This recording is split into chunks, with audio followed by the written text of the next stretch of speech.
The violinist adjusted her strings, the soft hum filling the room, when my phone buzzed for the first time. I assumed it was the florist, the driver, anyone who wouldn't intrude on the quiet I'd finally carved out for myself. But then I saw the name, my sister. Calm down. No one's coming. We're going to my engagement dinner instead. Her message cut through the lace at my wrists like a knife. My heartbeat refused to match the rhythm of the music, too sharp, too detached. Before I could even process it, another notification landed like a cruel punchline. Mom, you'll be fine alone. Fine alone. On the very day I'd footed every bill, dresses, plates, rehearsal dinners, emergencies that only I could handle, I typed back with fingers steady enough to scare me. You'll be fine on your own too. Don't expect another dime from me. I could almost hear them laugh through the screen. Brittle, confident, because they believed I would fold like I always did. But the next month brought 102 missed calls, and I didn't answer. You'd think that's where the story begins. Me abandoned in the wings of my own wedding, but that was just the spark touching the fuse. My sister used to clutch my hand whenever our parents argued. She'd hide behind me, whispering promises we never kept. We'll leave this house someday. We'll take care of each other. And I believed her because she was the only softness in a childhood built on apologies I never owed.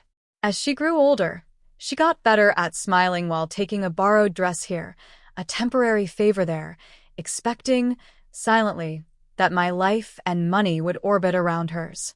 Mom encouraged it. She has dreams, she'd say, as if mine were clutter. And still, I funded every whim, every impulsive escape, every plan my sister never executed. Love blinds you. Family dulls your judgment. Together, they leave scars you don't notice until someone points them out as weaknesses.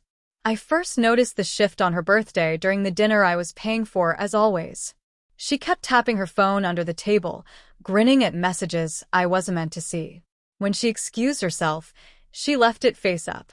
A preview banner glowed. Don't worry, she won't suspect a thing. She's too desperate to keep us close. Us, not her fiancé. Them, my mother and sister, speaking about me like I was a cracked foundation they could rebuild on until it finally crumbled. I didn't read further. I didn't confront her. Shock teaches quietly. It tells you to watch before you act.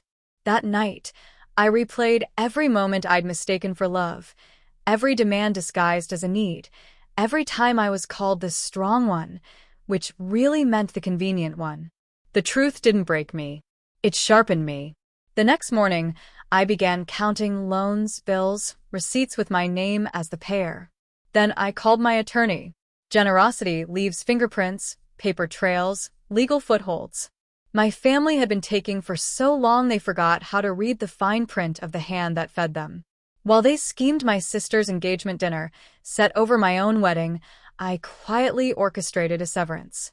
No shouting, no drama, just silence, precise and calculated. Deposits, venues, dresses, all in my name, all refundable. I moved efficiently.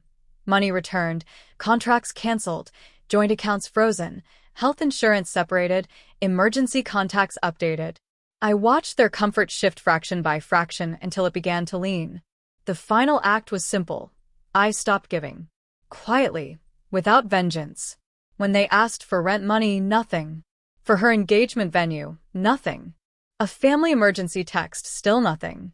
Their lives had been built on the assumption that I existed to cushion every fall. Without me, they hit the ground hard. The 102 missed calls came in one night. Mom, my sister, unknown numbers that were probably hers too. When I finally picked up, I said nothing. I let her voice fill the line. Shaky, unfamiliar, desperate. Our cards are frozen. They're taking the deposits. You have to fix this. You always fix things. The tremor in her voice was the first honesty I'd heard in years. I'm not your safety net, I said. Calm, measured, final. She choked on my name like it was a question she no longer knew how to ask. I've learned something since. Silence is its own justice. It doesn't roar. It doesn't scorch. It simply removes the illusion that someone is holding you up. They said, I'd be fine alone. And they were right. They just never expected they'd be the ones to learn what it feels like. The calls still come sometimes, not 102 at once, but enough. I don't answer.